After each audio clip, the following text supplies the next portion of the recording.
Okay, सो welcome back. मैं Maqsood teacher trainer and motivational speaker आप सभी का रेहान कोचिंग सेंटर के ऑप्शन चैनल पे स्वागत करता हूँ। आज की इस क्लास में, आज के इस सेशन में हम लोग पढ़ेंगे mathematics class 9th real number. Chapter होंगे 1.1 से लेकर 1.6 तक। तो शुरू करते हैं। पहला प्रश्न आपके स्क्रीन पर। निम्नलिखित को x बट्टा y के रूप में व्यक्त करो, जहाँ x और y पूर्णांक है और y का मान क्या बराबर नहीं है 0, यानी y का मान जो है 0 नहीं होगा। यहाँ क्या है? पहला सवाल 0.3 पे वार का चिन्ह। तो इसको कैसे सॉल्व करेंगे? 0.3 पे वार का चिन्ह है तो पहले इसको हम सजा कर लिखेंगे। तो सजा कर लिखने का मतलब दशमलव को, ये वाले दशमलव को हटा देना। तो दशमलव हटेगा तो इसका मतलब क्या हुआ? 0.3 हुआ, यानी प्रॉपर क्या हो गया? 3 हुआ। अब बट्टा में दशमलव के बाद वर्ग का चिन्ह कितने अंक पर है? 1 अंक पे है। तो दशमलव के बाद जितने अंक पर वर्ग का चिन्ह रहेगा उतना नीचे में बट्टा में क्या लिखेंगे? उतना 9 लिखेंगे। ये वाले को क्या बोला जाता है? वार। तो दशमलव के बाद जैसे पहले क्या करेंगे, एक बार डायरेक्ट पूरा को सजा कर लिखेंगे। तो यानी दशमलव को हटा देना। तो दशमलव हट जाएगा तो इसका मतलब क्या हुआ? 0.3। तो 0.3 का मतलब क्या हुआ? 3 हुआ। अब बट्टा में क्या करना है? दशमलव के बाद जितने पर वर्ग का चिन्ह रहेगा बट्टे में उतना 9 लिखेंगे।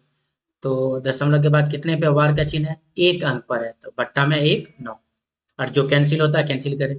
3/9 है, कैंसिल हो रहा है। 3 एका 3, 3 तिया 9। तो यानी 1/3, इसका यही आंसर हो गया। और दूसरा सवाल क्या है? 0.47, इस पर क्या है? वर्ग का, 7 पर वर्ग का चिन्ह। तो फिर उसी तरह इसी को सजा कर लिखेंगे, यानी सजा कर लिखने का मतलब हुआ दशमलव को हटा देंगे। तो दशमलव को जब अगर हटाते हैं हम तो क्या होता है? 0.47। दशमलव को क्या करेंगे? हटा देंगे। तो 0.47 हुआ, यानी कितना हो गया? 47 हो गया। तो ये लिखेंगे 47। अब माइनस क्यों करेंगे? क्योंकि माइनस के बाद जितने अंक पर, दशमलव के बाद क्या होता है? जितने अंक पे वर्ग का चिन्ह नहीं रहता है उतना माइनस कर देते हैं। दशमलव के बाद कौन संख्या पे वर्ग का चिन्ह नहीं है? 4 पे नहीं है, तो 4 माइनस करेंगे। क्या करेंगे? पहले सजा कर लिखेंगे। सजा कर लिखे यानी 0.47 यानी 47। और माइनस क्यों करना पड़ा? क्योंकि दशमलव के बाद 4 अंक पर, ये वाले 4 पर जो है वार का निशान नहीं है, तो इसलिए माइनस की। तो माइनस क्या हो गया? 4। अब बट्टा में क्या करेंगे? दशमलव के बाद जितने अंक पर वर्ग का निशान है, वार का निशान है, उतना बट्टा में 9 लिखेंगे। तो कितने पर वार का निशान है?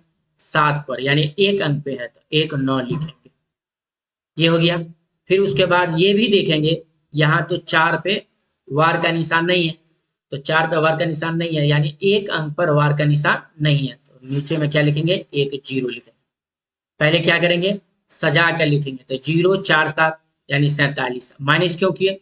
क्योंकि दशमलव के बाद 1 अंक यानी 4 पर जो है वार का निशान नहीं था, इसीलिए 4 माइनस किए। अब बट्टा में दशमलव के बाद वार का निशान जितना रहेगा उतना 9 लिखेंगे। तो कितना पे वार का निशान है? 7 पर, यानी 1 अंक पे वार का निशान है, तो 1 9 लिखेंगे। उसके बाद ये 0 कैसे आया? दशमलव के बाद 4 अंक, यानी 1 अंक पर वार का निशान नहीं है, तो 1 0 लगाएंगे। अब घटा देंगे, 47 में से 4 गया तो 43। बट्टा में 90 है तो 90। अब कैंसिल नहीं होगा, यही आंसर हो गया। तीसरा सवाल क्या है? 0.001, तीनों पे वार का निशान। तो पहले इसको क्या करेंगे? तीनों को सजा कर लिखेंगे। तो सजा कर लिखने का मतलब क्या हुआ? 0, दशमलव को हटा देंगे तो 0.001, यानी 0.001 है, तो इसका मतलब क्या हुआ? 1 ही तो हुआ, तो 1। अब बट्टा में क्या करेंगे? दशमलव के बाद देखेंगे कितने अंक पर वार का निशान है। तो कितने अंक पे वार का निशान है? 1 अंक, 2 अंक, 3 अंक। 3 अंक पे वार का निशान है, 3 को 9 लिखेंगे। 3 9, यही आंसर होगा। माइनस नहीं करेंगे क्योंकि दशमलव के बाद कोई भी ऐसा अंक नहीं छूटा है जो जिसपे वार का निशान है। तीनों पे वार का निशान था, तो इसलिए 1। अब बट्टा में 3 अंक पे दशमलव के बाद 3 अंक पे वार का निशान था, इसीलिए बट्टा में 3 गुना 9, यानी इसका आंसर हो जाएगा 1/999। अगला क्वेश्चन है 1/2 और 3/2 के बीच 3 परिमेय संख्या निकालें। तो ये 1/2 है और एक दूसरा क्या है 3/2। तो किसी एक को मान लेंगे ए और दूसरे को मान लेंगे बी, कोई को भी ए मान सकते हैं और बी मान सकते हैं। तो ए का मान 1/2, बी का मान 3/2। और परिमेय संख्या निकालने का फॉर्मूला क्या होता है, ए प्लस बी बट्टा में 2। इसी पर बार बार अप्लाई करना है। क्या होता है, ए प्लस बी बट्टा में 2।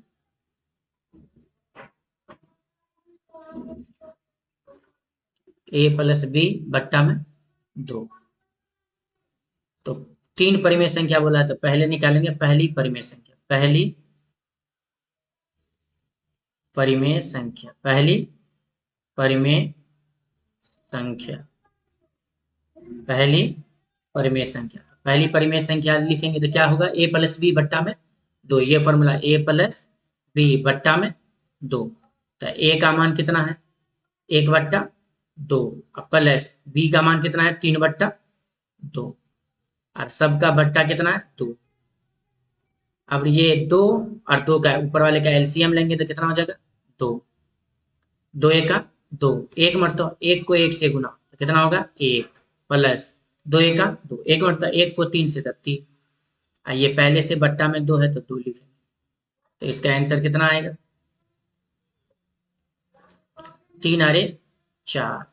अब बट्टा में ये भागा वाला है तो गुना हो जाएगा। तो गुना वाला जब ये होगा ऐसे होता है ए बट्टा बी और भागा सी बट्टा डी होता है। तो इस रूप में ए बट्टा बी, अब भागा के रूप में लिखते हैं तो गुना करते हैं, भागा को हटाते हैं तो गुना करते हैं, तो ऊपर वाला नीचे, नीचे वाला ऊपर हो जाता है। उसी तरह ये तो बट्टा भागा में है तो भागा वाला क्या हो जाएगा डायरेक्ट गुना हो जाएगा, 2 दूनी 4। अब कैंसिल हो रहा था, कैंसिल करेंगे 4 एक 4। तो पहली परिमेय संख्या कितना निकल गया 1। अब क्या निकालेंगे दूसरी परिमेय संख्या, दूसरी परिमेय संख्या, दूसरी परिमेय संख्या। तो दूसरी परिमेय संख्या निकालेंगे तो क्या करेंगे, जो दूसरी परिमेय निकालना है तो इससे पहली वाली संख्या कौन है 1 है, ये लेंगे ही। दूसरी परिमेय संख्या निकालना है तो दूसरी से पहले क्या होती है पहली परिमेय संख्या। तो पहली परिमेय संख्या हमने क्या निकाला 1 निकाला है तो उसको लेंगे। दोनों में से ये वाले तो लेना ही है, 1 लेंगे। उसके बाद प्लस ए प्लस बी होता है ना बट्टा में 2, तो ये ए का मान हो जाए जो दूसरी से पहले क्या संख्या होती है पहली परिमेय संख्या। तो एक पहली परिमेय संख्या क्या निकाला है 1। अब उसके बाद ये दोनों में से, ये दोनों में से कोई एक मान ले लेंगे अपने इच्छा अकॉर्डिंग। तो 1/2 ले लो या तो 3/2 ले लो, तो दोनों में से कोई एक ले लेंगे। तो मान लिया हम ले लिया 1/2।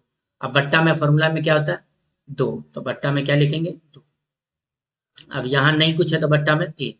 1 और 2 का एलसीएम कितना होगा 2। अब एक कान में 2 कितना मरतबा में आता है 2 मरतबा, 2 को 1 से गुना था 2 एक 2 प्लस 2 एक 2, एक मरतबा 1 को 1 से था 1। ये बट्टा में 2 है तो 2 अरे 3। अब बट्टा में ये दोनों क्या हो जाएगा गुना हो जाएगा, 2 दूनी 4। तो दूसरी परिमेय संख्या कितना निकल गया 3/4। अब क्या निकालेंगे तीसरी परिमेय संख्या, तीसरी परिमेय संख्या।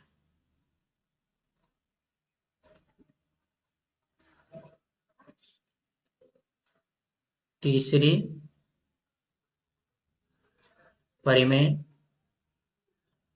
संख्या। तो तीसरी परिमेय संख्या निकालेंगे तो तीसरा से पहला क्या होता है दूसरी परिमेय संख्या। तो जबकि दूसरी परिमेय संख्या कितना है 3/4। तो यहाँ क्या लिखेंगे 3/4 और प्लस उसके बाद क्या बोले जो सवाल में दिया रहता है ए का मान और बी का मान, दोनों में से फिर कोई एक ले लेंगे, या तो ये 1/2 ले लो या तो 3/2 ले लो, दोनों में से जो इच्छा होता है वो ले सकते हैं। तो 1/2 हम क्या ले लिए 2 लिए। अब बट्टा में फॉर्मूला में क्या होता है सब में बट्टा में 2 लगाना। फॉर्मूला क्या था ए प्लस बी बट्टा में तो 2 होता है। अब इसका एलसीएम ले लेंगे 4 और 2 का एलसीएम लेंगे कितना होगा 4। 4 कान में 4 कितना मरतबा 1 मरतबा, 1 को 3 से गुना तो कितना हो जाएगा 3 प्लस 2 का 4 कितना मरतबा, 2 मरतबा, 2 को 1 से गुना तो कितना होगा 2। भट्टा में क्या है, 2 ऑलरेडी है, तो ये क्या निकलेगा, 3 और 2 दोनों को जोड़ेंगे तो कितना होगा 5। अब ये दोनों क्या हो जाएगा, गुना हो जाएगा, 4 दूनी 8। तो यहाँ देखो 3 परिमेय संख्या बोला था, तो पहली परिमेय संख्या 1, दूसरी 3/4, तीसरी 5/8। तो आप सजा के लिख देंगे 3 परिमेय संख्या, 3 परिमेय संख्या, 3 परिमेय संख्या। तो पहली परिमेय संख्या कौन है, 1 है। दूसरा क्या है, 3/4। तीसरा क्या है, 5/8। यही आंसर होगा। उसके बाद अगला प्रश्न है, 6√5 को 2√5 से गुना करें। तो 6√5 को गुना करना है कितना से, 2√5 से गुना, यही ना। तो पहले क्या करेंगे, √5 के गुणांक वाले सबसे गुना करेंगे। ये 6 को 2 से गुना करेंगे तो 6 दूनी 12। अब ये √5 को √5 से गुना करेंगे। अगर हम √5 को √5 से गुना करते हैं तो दोनों रूट क्या हो जाएगा, एक साथ आ जाएगा। तो √5 × 5 दोनों पे रूट है तो एक साथ कर लिए तो यानी 5 × 5। तो वर्गमूल में क्या होता है, डबल का कितना बाहर आ जाता है, 1 5। तो इसका मतलब क्या होगा, 5 होगा। √5 को √5 से गुना करेंगे तो कितना होगा, 5 होगा। अब 12 को 5 से गुना, 12 पंचे 60 आंसर। अगला प्रश्न है, 8√15 को 2√3 से भाग, यानी 8√15 को भागा देना, यानी बट्टा 2√3 से भागा देना। तो ऊपर में क्या है, 8 है। अब √15 को हम ऐसे लिख सकते हैं, √5 गुने √3 बट्टा में √5 गुने √3, यानी 15 को इसी तरह लिख सकते हैं ना। 15 को √5 गुने √3 तो एक साथ हो जाएगा रूट, तो √15 ही तो होगा। तो यानी √15 को कैसे लिख सकते हैं, √5 गुने √3। अब बट्टा में क्या है, 2√3। अब देखो रूट से रूट, एक रूट कैंसिल हो गया।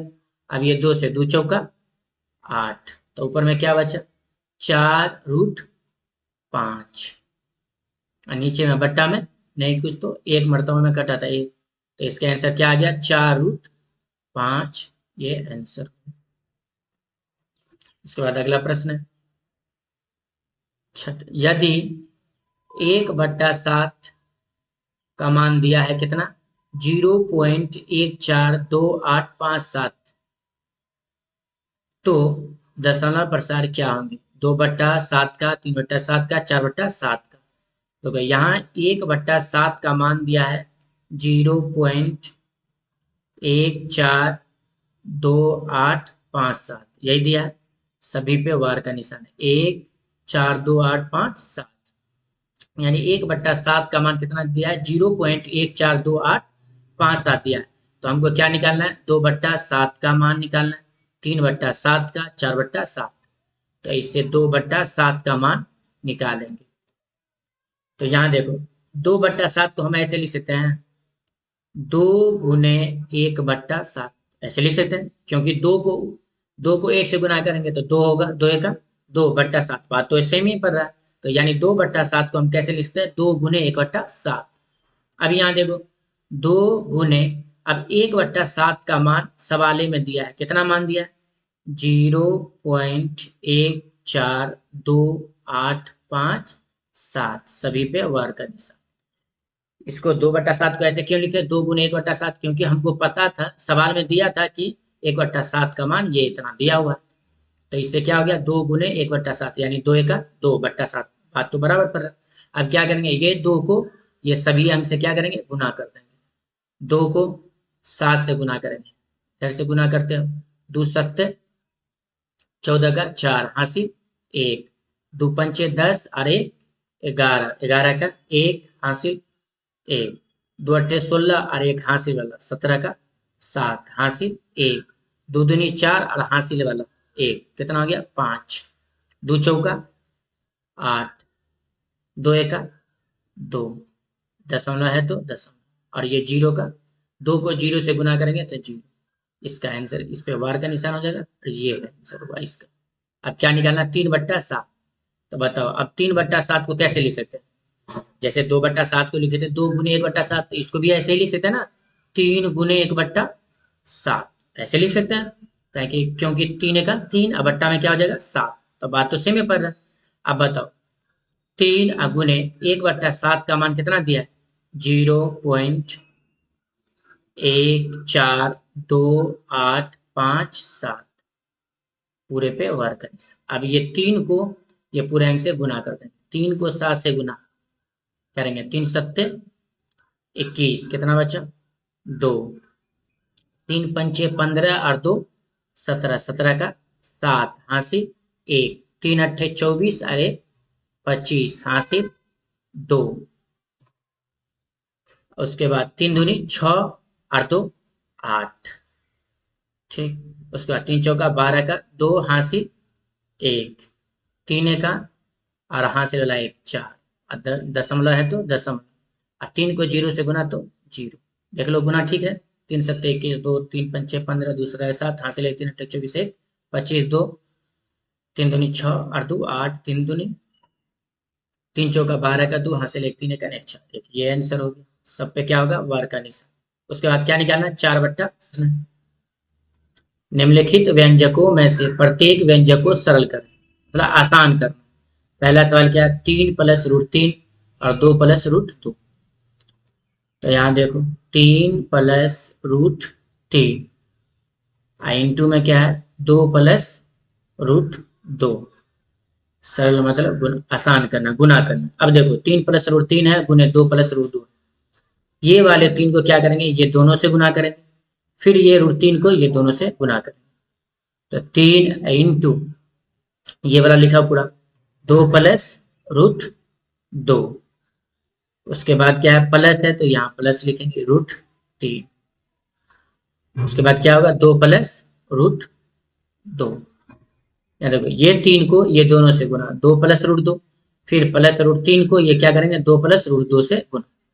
अब गुना कर देंगे 3 को 2 से गुना, 3 दूनी 6, 3 दूनी 6, अब प्लस 3 को √2 से था कितना हो जाएगा 3 √2, प्लस √3 को 2 से तो क्या हो जाएगा 2 √3, प्लस है तो प्लस √3 को √2 से था √3 गुने √2।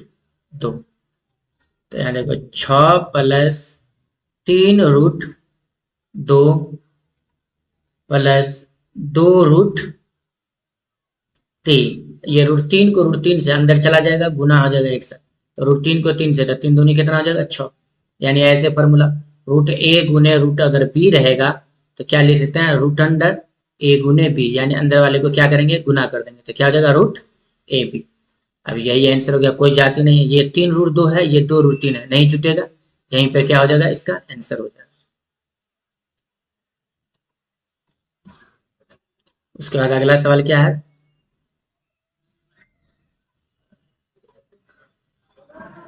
दूसरा सवाल 3 + √3 इंटू 3 - √3। तो यहाँ देखो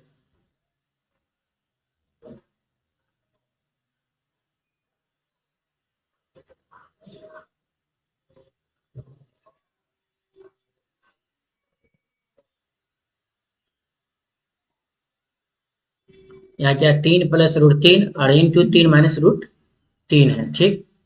अब यहाँ देखो कौन फॉर्मूला पे लग रहा है, a + b into a - b, यहाँ फॉर्मूला पे लग रहा है। तो फॉर्मूला क्या होता है a + b into a - b का फॉर्मूला क्या होता है a² - b², यही होता है ना। a + b into a - b बराबर क्या होता है a² - b²। तो यहाँ देखो a + b into a - b, तो यहाँ देखो a + b into a - b बराबर क्या होता है a² - b², यही ना। a + b into a - b बराबर क्या होता है a² - b²। तो a का मान कितना है 3 होगा, b का मान √3, a का मान कितना है 3, b का मान √3 हो। अब यहाँ देखो a + b into a - b, ये तो इसके बराबर है ना, तो ये बराबर हम ये क्या लिख सकते हैं, ये लिख सकते हैं ए प्लस बी इंटू ए माइनस बी बराबर क्या होता है A square minus B square. तो हम इसके बराबर लिख सकते हैं ना, तो लिखेंगे ए स्क्वायर, तो ए का मान कितना है 3, तो क्या करेंगे 3 का स्क्वायर माइनस बी स्क्वायर, तो बी का मान कितना है √3, तो √3 का स्क्वायर कर दें। अब बताओ 3 का स्क्वायर तो कितना होगा 3 तिया 9, अब √3 का स्क्वायर तो स्क्वायर में रूट हट जाएगा, स्क्वायर में रूट हटेगा यानी √3 गुने √3, तो कितना हो जाएगा √3 को √3 से गुना करेंगे तो यानी √3 गुने 3 अंदर जाएगा तो डबल 3 होगा। ठीक है, ये 3 को 3 से गुना एक साथ रूट लिखे। अब वर्गमूल में डबल 3 का कितना 3 होता है 1 3, तो ये हो गया 1 3। अब बता 9 में से 3 गया तो कितना हो गया 6, यही आंसर हो। उसके बाद क्या है तीसरा सवाल, √5 प्लस √2 पूरे का होल स्क्वायर, यही है ना, √5 प्लस √2। सवाल क्या था √5 प्लस √2 का स्क्वायर था, यही सवाल था। ठीक, √5 प्लस √2 पूरे का होल स्क्वायर। ठीक, अभी यहाँ देखो a प्लस बी का होल स्क्वायर पे लग रहा है, तो a का मान कितना हो गया √5 होगा, b का मान √2। ये कौन फॉर्मूला पर है a प्लस बी के होल स्क्वायर। तो यहाँ देखो a प्लस बी का होल स्क्वायर फॉर्मूला क्या होता है A square plus 2ab plus B square, यही होता है। a प्लस बी का होल स्क्वायर क्या होता है A square plus 2ab plus B square. यहाँ a का स्क्वायर, तो a का मान कितना है √5, तो √5 का स्क्वायर प्लस 2ab, तो 2a का मान कितना है √5। 2ab का मतलब क्या होता है 2ab का मतलब हुआ 2 गुने a गुने b, यही ना हुआ, तो गुना लिखेंगे 2 गुने √5। अब b का मान कितना है √2 प्लस बी स्क्वायर, तो b का मान कितना है √2, तो √2 का स्क्वायर। अब इसको सॉल्व कर लेंगे, √5 का स्क्वायर तो यानी √5 गुने √5, तो कितना होता है एक साथ रूट अंडर हो जाएगा, तो 5 गुने 5, तब वर्गमूल में डबल 5 का कितना बाहर आता है 1 5, तो यहाँ क्या हो जाएगा 5 प्लस 2, √5 को √2 से गुना करेंगे तो रूट अंडर हो जाएगा, लेकिन अंदर वाला क्या हो जाएगा गुना हो जाएगा, यानी 5 गुने 2, तो 5 दूनी कितना हो जाएगा 10, तो 2√10 प्लस √2 का स्क्वायर यानी √2 गुने √2, तो डबल रूट अंडर एक साथ हो जाएगा, ये अंदर वाला क्या हो जाएगा गुना हो जाएगा 2 गुने 2, तो वर्गमूल में डबल 2 रहता है तो कितना बाहर 1 बाहर, तो यानी 2 बाहर। अब जो जाति वाला जुड़ रहा है ये और ये दोनों जुड़ रहा है तो जोड़ देंगे 5 और 2 7, ये तो अलग जाति है, तो प्लस में लिखेंगे 2√10, ये आंसर हो गया। उसके बाद एक और सवाल है √5 माइनस √2 इंटू √5 प्लस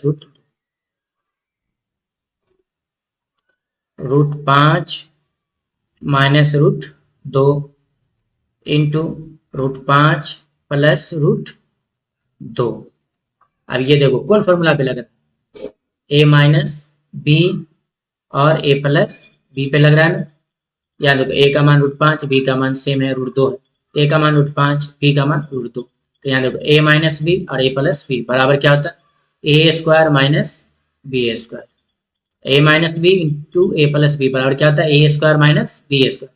यहाँ देखो a का मान जो है कितना है √5 है, b का मान कितना है √2, यहाँ a square minus B square, a का मान कितना √5 है, तो √5 का स्क्वायर और माइनस बी स्क्वायर, तो b का मान कितना है √2, तो √2 का स्क्वायर।